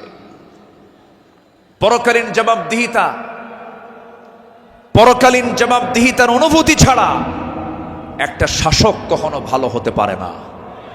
আসতে বলবেন না, জোরে বলুন ঠিক কিনা? অতএব সেই গদির সমস্যার সমাধানের জন্য আমরা চাই যোগ্য, সৎ, আল্লাহওয়ালা, কোরআন প্রেমিক একজন শাসক আমরা চাই। আল্লাহ কবুল করুন, আল্লাহ কবুল করুন। এই কথাটা কেন বললাম? কারণ এখন যে সরকারটা আছে এটা কি স্থায়ী না অস্থায়ী? এই জন্য আলোচনার মধ্যে এই ফাঁকে এই কথাটা একটু বলে ফেললাম। সম্মানিত ভাইয়েরা, আমার সময় তো ফুরে যাচ্ছে, আমাকে শেষ করতে হবে। শেষ কি করে দেব? আলোচনা চলুক, হুজুর মরুক। জি, জোরে বলি ইনশাআল্লাহ। জি, আল্লাহ কবুল করুন, জোরে বলি আমিন। নাম্বার 5, সকল দুর্নীতি এবং অন্যায়ের বিরুদ্ধে কঠোর অবস্থান। আমার নবীরও ছিল, সাহাবে কেরামদের মাঝে এই বিষয়ে তারা খুব সতর্ক থাকতেন। আল্লাহ রাব্বুল আলামিন বলেন, ওয়ালা তাকুলু আমওয়ালাকুম বাইনাকুম বিল বাতিলি ওয়া তুদলু বিহা ইলাল হুক্কামি লিতাকুলু ফারীকাম মিন আমওয়ালিন নাসি বিল ইসমি ওয়া আনতুম তা'লামুন। জোরে বলুন আল্লাহু আকবার। তোমরা নিজেদের মধ্যে পরস্পরের সম্পদ অন্যায়ভাবে গ্রাস করো না, তা বিচারকদের নিকট উপস্থাপন করো না, যাতে অন্যের সম্পদের কিছু অংশ পাপের মাধ্যমে গ্রাস করতে পারো, যদিও তোমরা জানো কার কথা। আসতে বলবেন না, কার কথা? আরেক জায়গায় বলছেন, লা তাকুলু, তোমরা খেতে যেও না। কি খেতে যেও না? কুলু মিন তাইয়্যিবাত, পবিত্র খাবে, হারাম কিছু খাবে না। লা তাকুলুর রিবা আদআফা মুদাআফা আহাল্লাল্লাহুল বাইয়া ওয়া হাররামান রিবা। বিভিন্ন জায়গাতে আল্লাহ পাক ক্লিয়ার কথা বলে দিয়েছেন। আমার বন্ধুগণ, সাহাবায়ে কেরাম দুর্নীতি কেমন করে বন্ধ করা যায়, অন্যের বিরুদ্ধে কেমন কঠোর হতে হয়, তা বাস্তব জীবনে তা দেখিয়ে দিয়েছেন। বাস্তব জীবনে আল্লাহ রাসূল তা বুঝিয়ে দিয়েছেন। বিচার কেমনে করতে হয়, বিচারের রায় কেমনে নামাতে হয়, তাও রাসূল শিখিয়ে দিয়েছেন। বিচার কি সবার জন্য সমান না সমান? আইন সবার জন্য আইন সবার জন্য সমান। আমার নবীজি বসে আছেন, একটা বিচার আসলো। এক সম্ভ্রান্ত পরিবারের মহিলা কন্যা সন্তান চুরি করে ধরা পড়েছে। রাসূল বললেন, কোনো কথা নাই, হাত কাটো, হাত কেটে ফেলো। রাসূল অর্ডার দিলেন। আমার নবীর উপরে কথা বলার কোনো সাহস কারো নাই। ওই সম্ভ্রান্ত পরিবারের লোকজন এসে সাইয়েদনা ওমর ফারুককে বিভিন্ন কিছু বুঝায়া দিয়ে বলছেন, আপনি যদি রাসূলকে সুপারিশ করেন হয়তো রাসূল শুনতে পারেন। সাইয়েদনা ওমর ফারুক এসে আমার নবীর সামনে দাঁড়িয়ে বলছেন, ইয়া রাসূলুল্লাহ, যে মহিলার হাত কাটার অর্ডার দেওয়া হয়েছে সে তো সম্ভ্রান্ত পরিবারের, দেখুন তো কিছু করা যায় নাকি। আমার নবীজি সেই সময় আল্লাহর কসম করে বলেন, আল্লাহি, হে আমার ওমর, আল্লাহর কসম করে বললি, আল্লাহর কসম করে বলছি, এই চুরিটা যদি ওই সম্ভ্রান্ত পরিবারের মেয়ে ফাতিমা না হয়ে যদি কলিজার টুকরা মেয়ে আমার ফাতিমা বিনতে মুহাম্মদ হতো, যদি এটা প্রমাণ হয়ে যেত, লাকাতাতু ইয়াদাহা, আমি রাসূল নিজে তার হাতটা ধরে কেটে দিতাম। আল্লাহু আকবার। দুর্নীতির কোনো সুযোগ সেই সমাজে ছিল না, কারণ যারা বিচার করেছেন তারা ছিলেন হলো সৎ বিচারক। আমরা সৎ শাসক, সৎ বিচারক দেখতে চাই। আর সৎ শাসক এবং সৎ বিচারক সৃষ্টি তখনই হতে পারে যারা কোরআন সমাজে চায়। যারা সমাজে কি চায়? কোরআন চায়। সাইয়েদনা ওমর ফারুক রাদিয়াল্লাহু তাআলা আনহু, যে সময় তিনি খলিফাতুল মুসলিমিন, ইরাকের গভর্নর ছিলেন হলো আবু মুসা আশআরী রাদিয়াল্লাহু তাআলা আনহু। তিনি করলেন কি, তিনি একদিন মদিনায় এসে সাইয়েদনা ওমর ফারুক রাদিয়াল্লাহু আনহুর জন্য এবং তার স্ত্রী আতিকা রাদিয়াল্লাহু আনহার জন্য কিছু কাপড় চোপড় উপঢৌকন স্বরূপ নিয়ে আসলেন। নিয়ে এসে তার সামনে দাঁড়িয়ে বলছেন, আমিরুল মুমিনিন, আপনার জন্য এই যে আপনার জন্য কিছু কাপড় উপঢৌকন নিয়ে এসেছি। তিনি মুস্কি হাসি মারলেন। মুস্কি হাসি মেরে বললেন, আমার গভর্নর আবু মুসা আশআরী, তুমি আমার জন্য এই যে উপঢৌকনগুলো নিয়ে এসেছো, হাদিয়া নেওয়া সুন্নত, হাদিয়া দেওয়া সুন্নত, তাহাদু তাহাব্বু, ভালো কথা, এটা সাধারণ ব্যক্তিদের মাঝে হতে পারে, কিন্তু আমি শাসক, আমি যদি আজকে তোমার এই উপঢৌকন গ্রহণ করি ঘোষের পর্যায়েও যেতে পারে, আমি এটা গ্রহণ করব না। আল্লাহু আকবার বলেন। তিনি না গ্রহণ করে তার হাদিয়াটাকে, উপঢৌকনটাকে তিনি ফেরত দিয়েছেন। শাসকের কাতারে থেকে এমন উপঢৌকন নাও আমি জায়েজ মনে করি না, বললেন ওমর ফারুক রাদিয়াল্লাহু তাআলা আনহু। আল্লাহু আকবার। সম্মানিত ভাইয়েরা, সম্মানিত বন্ধুগণ, নাম্বার 6 হলো নির্ভীকতা এবং মহান আল্লাহর উপরে দৃঢ় তাওয়াক্কুল করা। এটা ছিল আমার নবী এবং সাহাবে কেরামদের সারা জীবনের আমল ছিল। জীবনে তারা চুল পরিমাণ কোনো ভয় পান নাই। আমরা কি ভয় করব কাউকে? কাকে ভয় করব? আল্লাহ ছাড়া কাউকে ভয় করা জায়েজ আছে? আল্লাহকে ছাড়া কাউকে ভয় করা কি জায়েজ আছে? আমার নবীজি কোন এক যুদ্ধের ময়দানে যাবেন, একটা গাছের নিচে তিনি শুয়ে পড়লেন। বাবলা গাছ, বাবলা গাছের ডালে তরবারি রেখে তিনি বিশ্রাম নিচ্ছিলেন। হঠাৎ করে এক বেদুইন এসে আমার নবীর সেই তলোয়ারটা তার হাতে তুলে নিয়ে বলতেছে, মুহাম্মদ, আমার হাতে তোমার জীবন, আমি তোমাকে এখন হত্যা করতে পারি। এই কথা বলা মাত্রই বলতেছে, এখন তোমাকে কে বাঁচাবে? বেদুইন বলছে, তোমাকে এখন কে বাঁচাবে মুহাম্মদ? আমার নবীজি বলেন, আমাকে বাঁচাবেন আমার আল্লাহ, আমাকে বাঁচাবেন আমার আল্লাহ, আমাকে বাঁচাবেন আমার আল্লাহ। 3 বার রাসূল যখন বললেন, ওই বেদুইনের হাত থেকে তরবারি থরথর থরথর করে পড়ে গেল। আমার নবীজি দৌড় মেরে গিয়ে সেই তরবারি হাতে নিয়ে বললেন, বেদুইন, এখন তোমাকে বাঁচাবে কে? আমি তো আল্লাহর কাছে আশ্রয় নিয়েছি, আল্লাহ আমাকে বাঁচাবে, এখন তোমাকে কে বাঁচাবে?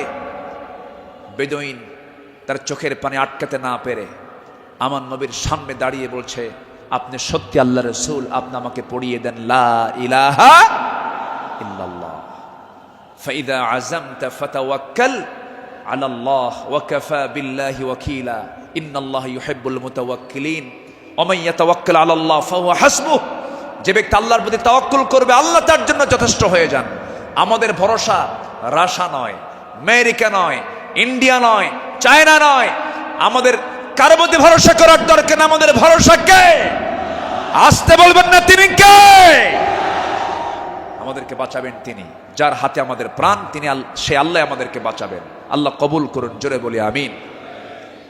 ইসলাম গ্রহণ করেছেন 40 নম্বরে, 41 নম্বরে সাইয়েদনা ওমর ফারুক রাদিয়াল্লাহু তাআলা আনহু ইসলাম কবুল করেই রাসূলের সামনে তরবারি রাসূলের পায়ের কাছে রেখে বললেন, ইয়া রাসূলুল্লাহ, আমাদের মুসলমানদের সংখ্যা কত? আমার রাসূল বললেন, ওমর, সাহাবীর সংখ্যা মাত্র 40 জন, 40 থেকে 41 জন। সাইয়েদনা ওমর ফারুক বলেন, এটাই বিশাল সংখ্যা। আজকে আমরা কাবার চত্বরে গিয়ে প্রকাশ্যে ঘোষণা করব, লা ইলাহা। কোন সাহাবী বললেন? বলেন বলেন, কোন সাহাবী? আজকে তো এক সাহাবীর ইতিহাসটা একটু বেশি টানলাম, প্রসঙ্গটা চলে আসলো। তিনি বলে ফেললেন, কি পরিমাণ সাহস হতে পারে! সাহসের পিরামিড। সাইয়েদনা ওমর ফারুক গিয়ে প্রকাশ্য রূপে সামনে ঘোষণা করলেন, কে আছো? আমার সামনে আসো, লা ইলাহা।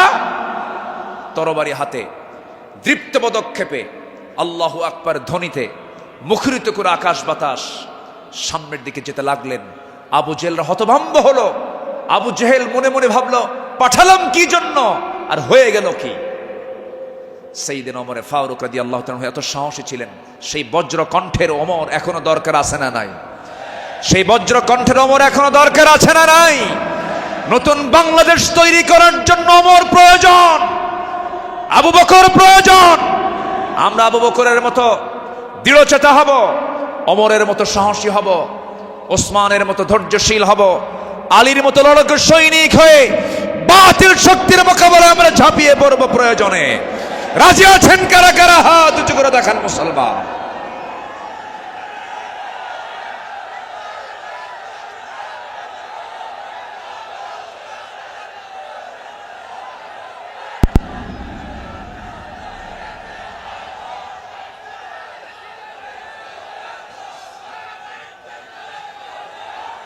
আল্লাহ কবুল করুন, জোরে বলে আমিন, আরো জোরে আমিন।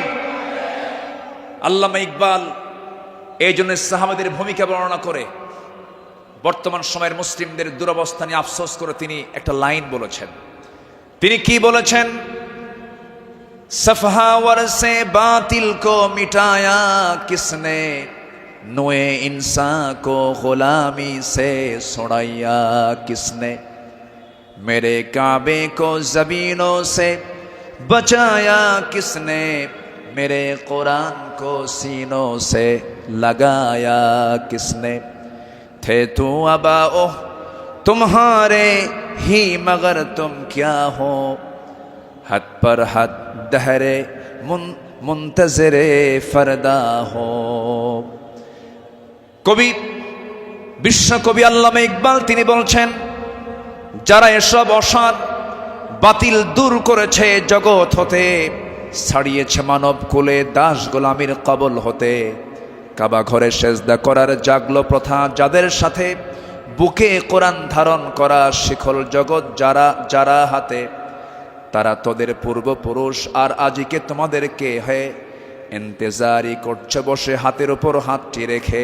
আফসোস করে তিনি বলছেন, সাহাবীরা কি করে গেলেন আর তোমরা কি করছো? তোমরা এক একটা ওমর হয়ে যাও, এক একটা আবু বকর হয়ে যাও, জান্নাত পাওয়ার জন্য সাহাবীদের অনুসরণটাই তোমার জন্য যথেষ্ট হয়ে যাবে। জোরে বলি সুবহানাল্লাহ। নাম্বার 7 হলো নিজ দায়িত্বের ভারে অস্থির চিত্ততা নিয়ে আমার রাসূল চলতেন, সাহাবে কেরামও চলতেন। আমার নবীজি বিদায় হজের ভাষণের দিন আমার নবীজি কেঁদে অস্থির হয়ে যাচ্ছিলেন। সাহাবে কেরামকে লক্ষ্য করে বলছেন, ওয়া আনতুম তুসআলুনা আন্নী ফামা আনতুম কাইলুন, আমার ব্যাপারে প্রশ্ন করা হলে তোমরা কি বলবে? সাহাবীরা বললেন, নাশহাদু আন্নাকা ক্বাদ বাল্লাগতা ওয়া আদাইতা ওয়া নাসাহতা, আমরা সাক্ষ্য দেব আপনি দায়িত্ব পালন করেছেন, আপনি উপদেশ দিয়েছেন। এই কথা শুনে আমার নবীজি শাহাদাত আঙ্গুলি উঁচু করে আকাশের দিকে লক্ষ্য করে আল্লাহকে বলছেন, আল্লাহুম্মা শাহাদ, আল্লাহুম্মা শাহাদ, আল্লাহুম্মা শাহাদ। আল্লাহ তুমি সাক্ষী থাকো, আল্লাহ তুমি সাক্ষী থাকো, আমার সাহাবীরা আমার পক্ষে কথা বলছে। আল্লাহু আকবার বলেন। নিজের দায়িত্ব নিয়ে রাসূল খুব অস্থির চিত্ততা প্রকাশ করতেন মাঝে মাঝে। আমার বন্ধুগণ, আমার নবীজি মাঝে মাঝে এত পরিমাণ কাঁদতেন, কান্নার পরিমাণ এত হতো, আমার নবীজি যখন সেজদায় পড়ে যেতেন না, সেই শরীফের হাদিসে এসেছে পানি গরম হলে পরে টকবক যেমন আওয়াজ হয়, ফুটন্ত পানি যেমন টকবক টকবক আওয়াজ করে, আমার নবীজি সেজদার সময় এত পরিমাণ কাঁদতেন। আমার নবীজির সেজদার সময় যে মুখ থেকে কান্নার আওয়াজটা বের হতো টকবক করা পানির মতো, এত কাঁদতেন তিনি। কেন কাঁদতেন, কি জন্য কাঁদতেন? তিনি শুধু চেয়েছেন, ও আল্লাহ, আমার উম্মতকে তুমি জাহান্নাম দিবা না, আমার উম্মতকে তুমি জান্নাত দিবা। তিনি তার নিজের জন্য বেশি কেঁদেছেন না, উম্মতের জন্য বেশি কেঁদেছেন, উম্মতের জন্য বেশি কেঁদেছেন। আমার বন্ধুগণ, এই জন্য এই পৃথিবীতে সবচাইতে বেশি ভালোবাসবো এক নাম্বার কাকে বলেন? আসতে বলবেন না, কাকে? নাম্বার 2 হচ্ছে মুহাম্মদ সাল্লাল্লাহু আলাইহি ওয়াসাল্লামকে আমরা ভালোবাসবো। তিনিও ভালোবেসেছেন। আমার ভাইয়েরা, আমার বন্ধুগণ, নাম্বার 8 হলো আদর্শ নেতৃত্বের অনুতুলনীয় আলোক ছটাই সাহাবে কেরাম। সাহাবে কেরামকে আল্লাহ রাব্বুল আলামিন অনেক সম্মান দান করেছেন। লাকাদ আরসালনা রুসুলানা বিল বাইয়িনাতি ওয়া আনজালনা মাআহুমুল কিতাবা ওয়াল মিজানা লিয়াকুমান নাসু বিল কিসত। জোরে বলুন আল্লাহু আকবার। আমার বন্ধুগণ, সময় যেহেতু কম, শেষের দিকে আস্তে আস্তে চলে যাচ্ছি। নাম্বার 9 হলো তাকওয়ার উজ্জ্বল দৃষ্টান্ত ছিলেন আমার নবী এবং সাহাবে কেরাম। লাকিনিল্লাযীনা তাকাও রাব্বাহুম লাহুম জান্নাতুন তাজরি মিন তাহতিহাল আনহার আল-আনহারু খালিদিনা ফিহা নুজুলাম মিন ইনদিল্লাহ ওয়া মা ইনদাল্লাহি খায়রুল লিল আবরার। জোরে বলুন আল্লাহু আকবার। যারা নিজেদের প্রতিপালককে ভয় করে চলে, তাদের জন্য আছে এমন সব উদ্যান, এমন সব জান্নাত যারা তলদেশ দিয়ে নহর প্রবাহিত। আল্লাহর পক্ষ থেকে অতিথিয়তা স্বরূপ তারা সর্বদা সেখানে থাকবে। আল্লাহর নিকট যা কিছু আছে পুণ্যবানদের জন্য তাই হলো শ্রেষ্ঠ। জোরে বলি সুবহানাল্লাহ। তাকওয়া কাকে বলে সাহাবে কেরাম শিখিয়েছেন, তাকওয়া কাকে বলে আম্বিয়া কেরাম শিখিয়েছেন। বিশেষ করে আমার নবীজি তাকওয়ার তিনি মূর্ত প্রতীক ছিলেন। আমার বন্ধুগণ, নাম্বার 10 হলো, নাম্বার 10 সর্বশেষ যেটা, সেটা হলো আল্লাহর কাছে বিনম্র চিত্তে অশ্রু ঝরানো, চোখের পানি ফেলে ফেলে কাঁদা। এই দুনিয়াতে আমি যখন জন্ম নিয়েছি, আমার প্রথম ভাষা ছিল হাসা না কাঁদা, হাসি না কান্না। মার পেট থেকে দুনিয়াতে এসে আমি কেঁদেছি না হেসেছি? কেঁদেছি। মূলত এই জায়গাটা হলো, এই দুনিয়াটা হলো কান্নাকাটি করার জায়গা। হাসির জায়গা হলো জান্নাত, আনন্দের জায়গা হলো জান্নাত। জান্নাতে গিয়ে বান্দার জীবনের সমস্ত আনন্দ সেই জান্নাতই সে ভোগ করবে। হুজিবাতুল জান্নাতু বিল মাকারিহ হুজিবাতুন নারু বিশ শাহাওয়াত। আমার বন্ধুগণ, আমার নবীজি যখন কাঁদতেন, অস্থির হয়ে যেতেন, তার চোখের কোনা বেয়ে টপ টপ করে পানি পড়তো, দাড়িগুলো ভিজে যেত, কপাল ফুলে যেত, হাঁটুগুলো ফুলে যেত। ঘন্টার পরে ঘন্টা সেজদায় পড়ে কেঁদেছেন, কারণ আল্লাহ পাক তার শানে বলেছেন, ওয়া মিনাল লাইলি ফাতাহাজ্জাদ বিহি নাফিলাতাল লাক আসা আন ইয়াবআসাকা রাব্বুকা মাকামান মাহমুদা। জোরে বলুন আল্লাহু আকবার। আরেক জায়গায় বলছেন, ওয়াল্লাযীনা ইয়াবিতুনা লিরাব্বিহিম সুজ্জাদান ওয়া কিয়ামা والذين يقولون ربنا اصرف عنا عذاب جهنم إن عذابها كان غراما إنها ساءت مستقرا ومقاما। আল্লাহর যারা বান্দা হবে, রাত গভীর হয়ে যাবে, সবাই ঘুমের সাগরে হাবুডুবু খাবে, কিন্তু আল্লাহর পছন্দের বান্দা যারা, তারা তো জানেই আল্লাহ সব সময় প্রথম আকাশে আসেন না। আল্লাহ তাআলা প্রথম আকাশে আসেন কোন সময়? বলুন কোন সময়? কোন সময়? কোন সময়? কোন সময়? শেষ রাত্রিতে চলে আসেন ফিস সামাঈদ দুনিয়া আলা মিন মুস্তাগফিরিন ফাগফির লাহ, কোন ক্ষমা প্রার্থী আছে আমার কাছে ক্ষমা চাবে।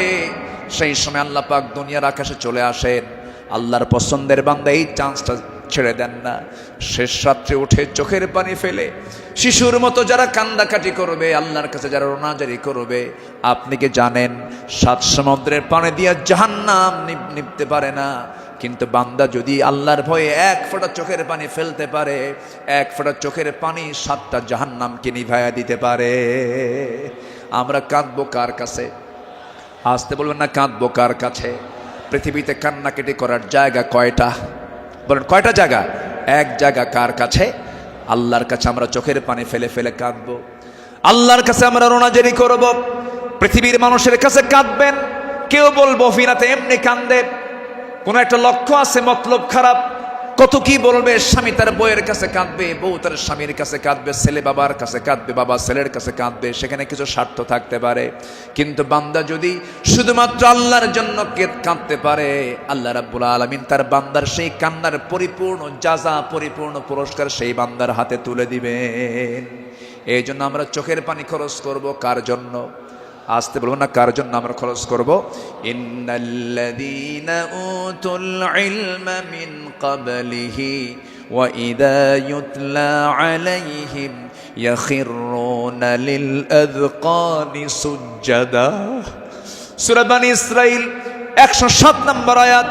যাদেরকে এর পূর্বে জ্ঞান দান করা হয়েছে, তাদের সামনে যখন আবৃত্তি করা হয়, তখন তারা বিনয়ের সাথে কাঁদতে কাঁদতে ভূমিতে জমিনে তারা লুটিয়ে পড়ে। ইয়াখিরুনা লিল আযকানি সুজদা। এই জন্য আমরা কাঁদবো। চোখের পানি যদি ফেলতে চাই, একমাত্র ফেলবো আমরা কার জায়গায়? কার কাছে? বলেন কার কাছে? কার কাছে? আল্লাহর কাছে। সাইয়েদনা ওমর ফারুক রাদিয়াল্লাহু তাআলা একদিন বসে আছেন, তার পাশে এক সাহাবী বসে একটা হাদিস বর্ণনা করছিলেন। মিসকাল হাববাতিন মিন কিবার, যার মধ্যে যাররা পরিমাণ অহংকার কাজ করবে, লা ইয়াদখুলুল জান্নাহ, সে ব্যক্তি জান্নাত পাবে না। ওমর ফারুক সেই জায়গা থেকে লাফ মেরে গিয়ে জমিনে লুটিয়ে পড়লেন। গোটা শরীর তিনি ধুলায় মলিন করলেন, আর বলেন, ওমর, তোকে মানুষ খলিফা বলে, তোকে মানুষ শাসক বলে, ওমর তোর মধ্যে মনে হয় অহংকার ঢুকে গেছে, আল্লাহ তোকে মাফ করবে না।